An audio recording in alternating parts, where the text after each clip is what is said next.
말씀은 예레미야 28장 1절에서 17절까지입니다. 예레미야 28장 1절에서 17절까지 말씀 번갈아 가면서 읽습니다. 제가 먼저 읽겠습니다.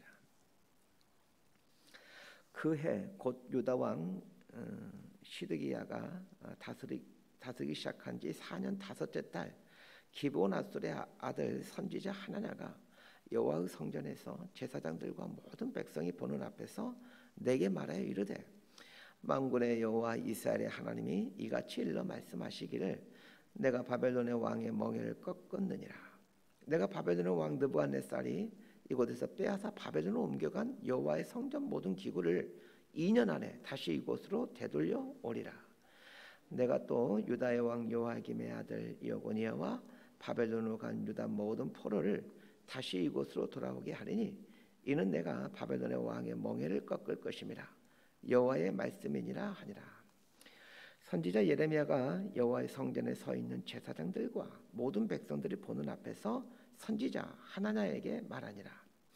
선지자 예레미야가 말하니라. 아멘. 여호와는 이같이 하옵소서. 여호와께서는 내가 예언한 말대로 이루사 여호와의 성전 기구와 모든 포로를 바벨론에서 이곳으로 되돌려 오시기를 원하노라. 그러나 너는 내가 내 귀와 모든 백성의 귀에 이른 이 말을 잘 들으라. 나와 너 이전에 선지자들이 예로부터 많은 땅들과 큰 나라들에 대하여 전쟁과 재앙과 전염병을 예언하였느니라. 평화를 예언하는 선지자는 그 예언자의 말이 응한 후에야 그가 진실로 여호와께서 보내신 선지자로 인정받게 되리라. 선지자 하나냐가 선지자 예레미야의 목에서 멍에를 빼앗아 꺾고 모든 백성 앞에서 하나냐가 말하여 이르되, 여호와께서 이와 같이 말씀하시니라. 내가 2년 안에 모든 민족의 목에서 바벨론의 왕 느부갓네살의 멍에를 이와 같이 꺾어버리라 하셨느니라 하매, 선지자 예레미야가 자기의 길을 가니라. 선지자 하나냐가 선지자 예레미야의 목에서 멍에를 꺾어버린 후에 여호와의 말씀이 예레미야에게 임하니라. 이르시기를, 너는 가서 하나냐에게 말하여 이르기를, 여호와의 말씀에 내가 나무 멍에들을 꺾었으나 그 대신 쇠 멍에들을 만들었느니라. 만군의 여호와 이스라엘의 하나님께서 이와 같이 말씀하시니라. 내가 쇠 멍에로 이 모든 나라의 목에 메워 바벨론의 왕 느부갓네살을 섬기게 하였으니 그들이 그를 섬기리라. 내가 들짐승도 그에게 주었느니라 하라. 선지자 예레미야가 선지자 하나냐에게 이르되, 하나냐여 들으라. 여호와께서 너를 보내지 아니하셨거늘 내가 이 백성에게 거짓을 믿게 하는도다. 그러므로 여호와께서 이와 같이 말씀하시되, 내가 너를 지면에서 제하리니 내가 여호와께 패역한 말을 하였음이라. 내가 금년에 죽으리라 하셨느니라 하더니 17절 함께 읽습니다. 선지자 하나냐가 그의 7째 달에 죽었더라. 아멘. 예레미야 28장은 거짓 선지자 하나냐에 대한 이야기입니다. 오늘 본문을 보면서 우리가 살아가는 삶의 자리가 이 거짓 선지자와 참 선지자 사이에서 있다라는 그런 경각심을 가졌으면 합니다. 우리에게 주어진 책임은 이 거짓 예언과 참 예언 사이에 서서 진짜 하나님의 말씀을 분별하며 살아가는 것입니다. 이런 책임이, 이 분별에 대한 책임이 모든 신자들에게 주어졌습니다. 자, 1절에서 4절까지 말씀 함께 봅니다. 시작. 그해 곧 유다 왕 시드기야가 다스리기 시작한 지 4년 다섯째 달 기브온 앗솔의 아들 선지자 하나냐가 여호와의 성전에서 제사장들과 모든 백성이 보는 앞에서 내게 말하여 이르되, 만군의 여호와 이스라엘의 하나님이 이같이 일러 말씀하시기를, 내가 바벨론의 왕의 멍에를 꺾었느니라. 내가 바벨론의 왕 느부갓네살이 이곳에서 빼앗아 바벨론으로 옮겨간 여호와의 성전 모든 기구를 2년 안에 다시 이곳으로 되돌려 오리라. 내가 또 유다의 왕 요아김의 아들 여고니아와 바벨론으로 간 유다 모든 포로를 다시 이곳으로 돌아오게 하리니, 이는 내가 바벨론 왕의 멍에를 꺾을 것임이라. 여호와의 말씀이니라 하니라. 이 하나냐라는 이름의 선지자가 등장합니다.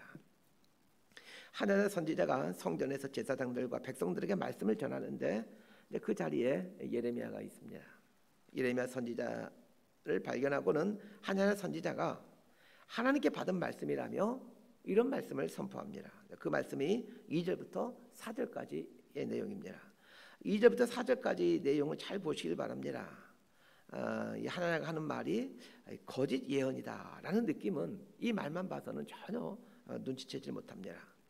바벨론에 빼앗긴 성전 기구들이 2년 안에 돌아오게 된다라는 것과 포로로 잡혀간 이스라엘 백성들이 돌아오게 된다, 이런 희망의 메시지입니다. 이 희망의 메시지 앞에서 이 말을 듣고 있었던 그 사람들이 얼마나 기뻐했을까 생각해 봅니다. 하나님의 선포를 듣고 성전에 있던 이 사람들은 모두 이스라엘을 사랑하시고 지키시는 하나님의 사랑을 찬양했을 것입니다. 그런데 하나님의 선포가 모두 거짓 예언이었다는 것입니다. 내용은 참 좋은 내용인데 중요한 것은 거짓 예언이라는 것입니다. 여러 가지 정황상 이 하나나라는 선지자는 당시 상당히 영향력 있는 선지자였던 것으로 보여집니다. 이 하나나라는 사람에 대해서 좀 살펴볼 필요가 있습니다. 1절 하반절에 보면 기브온 앗술의 아들 선지자 하냐냐, 이렇게 설명해주고 있습니다. 이 기브온 앗술이라는 말은 기브온에 살고 있는 앗술이라는 말입니다. 그러니까 기브온에 살고 있는 앗술의 아들이 하나나라는 얘기죠. 하나나의 고향은 기브온입니다. 그런데 이 기브온이라는 것은 이 제사장들에게 할당해준 마을입니다. 그래서 하나나는 이 제사장 출신의 선지자였던 것으로 보여집니다. 그런데 이 하나나의 아버지 이 앗술이라는 사람이 사실 우리에게는 생소한 사람이지만 사실 에스겔서에 이 사람의 이름이 등장합니다. 에스겔서 11장 1절과 2절을 제가 읽어드릴 테니 한번 잘 들어보시기 바랍니다. 그때에 주의 영이 나를 들어올려서 여호와의 전 동문 곧 동양한 문에 이르기로 보니 그 문에 사람이 25명이 있는데 내가 그 중에서 앗술의 아들 야사냐와 분하의 아들 블야다를 보았으니 그들은 백성의 고관이라. 그가 내게 이르시되 인자야, 이 사람들은 불의를 품고 이 성중에서 악한 꾀를 꾸미는 자니라. 하나님께서 에스겔 선지자에게 해주는 말씀이죠. 이 에스겔 선지자는 예레미야 선지자와 동시대 인물입니다. 그런데 에스겔서에 앗술의 아들 야사냐라는 사람이 등장합니다. 에스겔서 본문의 정황상 이 앗술이라는 사람도 상당히 영향이 있는 사람으로 등장하고 있고, 이 야사냐라는 이 사람의 아들도 상당히 영향력 있는 사람으로 등장합니다. 학자들은 이 에스겔서에 등장하는 이 앗술이 오늘 본문에 나오는 하나님의 아버지 앗술과 동일 인물로 보고 있습니다. 그러니까 하나냐와 야사냐는 형제지간인 거죠. 그렇다면 재미있는 상상을 해봅니다. 앗술과 그의 두 아들은 모두 기본에 살고 있는 제사장들이었고, 그 중에 있어서 하나냐는 선지자 역할까지 하고 있는 사람이었고, 이 야사냐는 굉장히 높은 직에 올라간 고관이었습니다. 이들은 모두 세상적으로 유명한 사람들로서 출세한 사람들이라고 할 수 있습니다. 그런데 앗술의 두 아들은 하나님으로부터 불의한 자 그리고 거짓 선지자라는 평가를 받고 있습니다. 세상적으로는 영향력 있는 지위에 있었지만 그러나 이들은 모두 하나님을 대적하는 삶을 살고 있었습니다. 왜 이 두 형제는 이렇게 하나님을 대적하는 삶을 살았던 것일까요? 세상적으로는 출세했는데 왜 하나님을 대적하는 삶을 살았던 것일까? 물론 그 정확한 이유는 알 수 없습니다. 그렇지만 이 아버지 앗술의 영향 때문이 아닐까라는 생각을 해봅니다. 성경이 이들의 아버지인 이 앗술의 이름을 자세히 기록하고 있는 이유는 이 앗술의 악행이 두 아들의 불의한 삶에 영향을 미쳤기 때문이라고 보고 있는 것 같습니다. 그런 면에서 우리는 오늘 본문 앞에서 이 부모의 자리를 생각해 보지 않을 수 없습니다. 내가 어떠한 삶을 사느냐는 내 인생을 결정할 뿐만 아니라 내 자녀들의 삶에도 지대한 영향을 준다는 것을 기억하셔야 됩니다. 내가 어떻게 신앙생활을 하느냐에 따라서 내 자녀들도 어떤 모습으로 하나님 앞에 살아가느냐가 결정이 된다는 겁니다. 자, 5절에서 9절까지 말씀 함께 보도록 합니다. 시작. 선지자 예레미야가 여호와의 성전에 서 있는 제사장들과 모든 백성들이 보는 앞에서 선지자 하나냐에게 말하니라. 선지자 예레미야가 말하니라. 아멘. 여호와는 이같이 하옵소서. 여호와께서 내가 예언한 말대로 이루사 여호와의 성전 기구와 모든 포로를 바벨론에서 이곳으로 되돌려 오시기를 원하노라. 그러나 너는 내가 내 귀와 모든 백성의 귀에 이른 이 말을 잘 들으라. 나와 너 이전의 선지자들이 예로부터 많은 땅들과 큰 나라들에 대하여 전쟁과 재앙과 전염병을 예언하였느니라. 평화를 예언하는 선지자는 그 예언자들의 말이 응한 후에야 그가 진실로 여호와께서 보내신 선지자로 인정받게 되리라. 하나냐가 성전에서 이제 이 이스라엘을 2년 안에 회복시킬 것이다라고 말하자 예레미야가 이제 선포하기 시작합니다. 예레미야는 하나님의 예언처럼 그렇게 되었으면 참 좋겠다. 아멘. 그렇게 했으면 좋겠다. 이렇게 말하면서 이전에 있던 선지자들로부터 이미 이스라엘의 심판을 선포해왔다는 얘기를 합니다. 그러면서 평화를 예언하는 선지자는 그 말이 이루어진 후에야 선지자로 인정받게 된다라는 말을 합니다. 달리 표현하면 하나냐, 네가 선지자로 하나님의 선지자로 인정받기 위해서는 네가 선포했던 평화의 말이 이루어져야만 그 후에야 네가 선지자로 인정받게 될 것이다 라는 말로서 하나냐 너는 하나님의 선지자가 아니다 이런 뜻이 내포되어 있습니다. 자 10절부터 11절까지 말씀 함께 봅니다. 시작. 선지자 하나냐가 선지자 예레미야의 목에서 멍에를 빼앗아 껐고 모든 백성 앞에서 하나냐가 말하여 이르되 여호와께서 이와 같이 말씀하시니라 내가 2년 안에 모든 민족의 목에서 바벨론의 왕 느부갓네살의 멍에를 이와 같이 꺾어버리려 하셨느니라 하며 선지자 예레미야가 자기의 길을 가니라. 이 예레미야가 하나냐에 대해 너는 하나님의 선지자가 아니다. 근데 이런 투로 얘기를 하자 하나냐가 예레미야의 목에 있었던 멍에를 빼앗아 꺾어버립니다. 그리고 사람들에게 하나님께서 2년 안에 바벨론의 멍에를 꺾고 이스라엘 백성들이 포로로 잡혔던 이스라엘 백성들이 다 돌아오게 된다. 성경 기명들도 다시 다 돌아오게 된다. 이렇게 말을 합니다. 자, 10절을 보면 하나냐가 예레미야의 목에 있던 멍에를 빼앗아 꺾게 되었다라고 말하고 있는데 이걸 보게 되면 예레미야가 아직까지 자신의 목에 멍에를 메고 다니고 있다는 것을 알게 됩니다. 이 27장에서 예레미야가 하나님의 명령에 따라서 줄과 멍에를 자신의 목에 걸고 다니는 이야기가 등장하죠. 예레미야는 하나님께서 멍에를 벗으라고 할 때까지 계속해서 목에 이 멍에를 메고 다녔습니다. 이 목에 멍에를 메고 다니는 이유는 이런 표시였다고 배웠죠. 이스라엘 백성들이 장차 머지않아 이 목에 줄과 멍에를 메고 바벨론 포로로 끌려가게 된다는 것을 상징적으로 보여주는 그런 행동이라고 말씀드렸습니다. 예레미야는 하나님께서 멍에를 벗으라고 할 때까지 계속해서 목에 멍에를 메고 다닙니다. 소도 아닌데 멍에를 메고 다니는 삶을 살았으니 예레미야 입장에서 얼마나 힘들었겠습니까? 멍에를 메고 다녀야 했던 이 예레미야의 모습을 상상하다 보면 예수님의 말씀이 생각이 납니다. 누구든지 나를 따르려거든 자기를 부인하고 자기 십자가를 지고 나를 따를 것이다. 이 예레미야의 목에 있는 멍에는 예레미야의 십자가입니다. 하나님의 말씀대로 살고자 하는 사람이 각오해야 될 것이 이것입니다. 하나님의 말씀을 붙들고 살아가는 삶이 여러분 결코 만만치 않습니다. 그러나 염려하지 않게 되기를 바랍니다. 예수님께서 이런 말씀을 해주셨습니다. 나는 마음이 온유하고 겸손하니 나의 멍에를 메고 내게 배우라. 그리하면 너희 마음이 쉼을 얻으리니 이는 내 멍에는 쉽고 내 짐은 가벼움이라. 예수님을 따르는 자에게는 반드시 예수님의 멍에를 메고 따라야 되는데 중요한 것은 예수님이 주시는 이 멍에가 쉽고 가볍다라는 겁니다.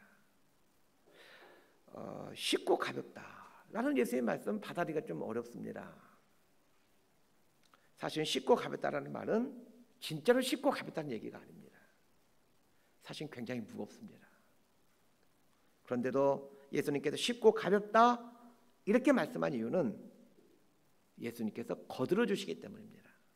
이야기 쉽게 설명하면 어린아이가 머리에 무거운 보따리를 이고 있다라고 한번 상상해 보시기 바랍니다. 근데 부모가 그 아이 옆에 있으면서 아이의 머리에 있는 보따리를 이렇게 쓱 들어줍니다. 보따리는 아이 머리에 놓여 있겠지만 그러나 부모가 보따리를 들어주고 있기에 결코 무겁지 않습니다. 우리가 언덕길 올라갈 때를 보면 아이가 앞에 힘들면 뒤에서 쭉쭉 밀어주게 되면 좀 쉽게 올라가지 않습니까? 그런 거라고 생각하시면 될 것 같습니다. 예수님을 따르는 자가 짊어져야 될 멍에는 사실은 무겁고 힘이 듭니다. 그래서 우리는 그 멍에를 자꾸 거부합니다. 그러나 아셔야 합니다. 내가 짊어져야 할 멍에는 분명 무겁고 힘이 들지만 우리 주님께서 거들어 주신다는 겁니다. 그러니까 감당할 만한 겁니다. 지난 인생 살아오면서 주님을 섬기는 것과 관련하여 적지 않은 멍에를 짊어져야만 했습니다. 물론 거부할 수도 있었죠. 그래서 솔직히 감당할 힘과 능력도 자신도 없었습니다. 그러나 그때마다 생각했던 게 있습니다. 내 힘으로는 너무 버겁겠지만 그러나 주님께서 거두어 주실 거다. 주님께서 힘을 주실 거다. 이런 믿음을 가졌습니다. 사실 목사로 살아가는 게 좀 힘이 들기는 힘이 듭니다. 믿음이 별로 없는데 믿음이 있는 척하려니 힘이 듭니다. 그러나 목사 노릇 할 수 있도록 하나님께서 이 무거운 멍에 들어주실 거다. 그런 생각, 그런 믿음 갖고 하루하루 살아가는 것이죠. 종종 제가 저 자신에게 혼잣말로 하는 말이 있습니다. 길을 가면서도 잘 타고 운전하다가도 종종 혼자 하는 말이 있습니다.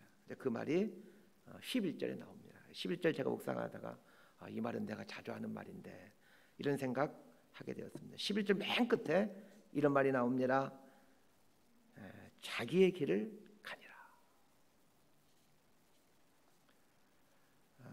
종종 저 자신에게 하는 말이 이 말입니다. 내 길을 가는 거야. 다른 사람이 가는 길 부러워하지 마. 나는 내 길을 가면 되는 거야. 제가 종종 저의 자신에게 하는 말입니다. 하나님께서 예레미야를 부르시고 예레미야에게 갈 길을 알려주셨습니다. 사실 예레미야가 갈 길은 참으로 고통스러운 길이었습니다. 예레미야 선지자의 별명이 있죠. 눈물의 선지자라는 별명입니다. 예레미야서를 읽다 보면 예레미야가 자주 우는 이야기가 나옵니다. 다른 선지자들은 자주 울었다 이런 이야기가 나오지 않는데 예레미야 선지서를 보게 되면 유독 우니라 이런 표현이 자주 등장합니다. 그래서 사람들은 예레미야 선지자를 가리켜 눈물의 선지자라는 별명을 붙입니다. 하나님께서 예레미야를 택하시고 예레미야를 이끌어 가시는데 이 길이 참 고독한 길입니다. 11절 맨 끝에 나오는 선지자 예레미야가 자기의 길을 가니라 라는 구절을 한번 깊이 묵상해 보십시오. 사람들은 다 하나하나의 하는 말에 환호성을 지르고 박수를 보내지 지금 누가 예레미야의 말에 귀를 기울입니까? 어느 누구도 예레미야의 말에 귀를 기울이지 않습니다. 심지어 하나하나 같은 선지자는 예레미야의 목에 있었던 그 목을 꺾어버리면서 예레미야를 비난합니다. 그래서 이런 구절을 묵상하다 보면 참 슬픔이 몰려옵니다. 하나님께서 부르신 길을 가라 하신 길을 묵묵히 가고 있는 이 예레미야의 모습을 잠시 한번 좀 생각해 보시길 바랍니다. 혼탁한 시대에 하나님의 길을 가는 것은 참으로 힘이 듭니다.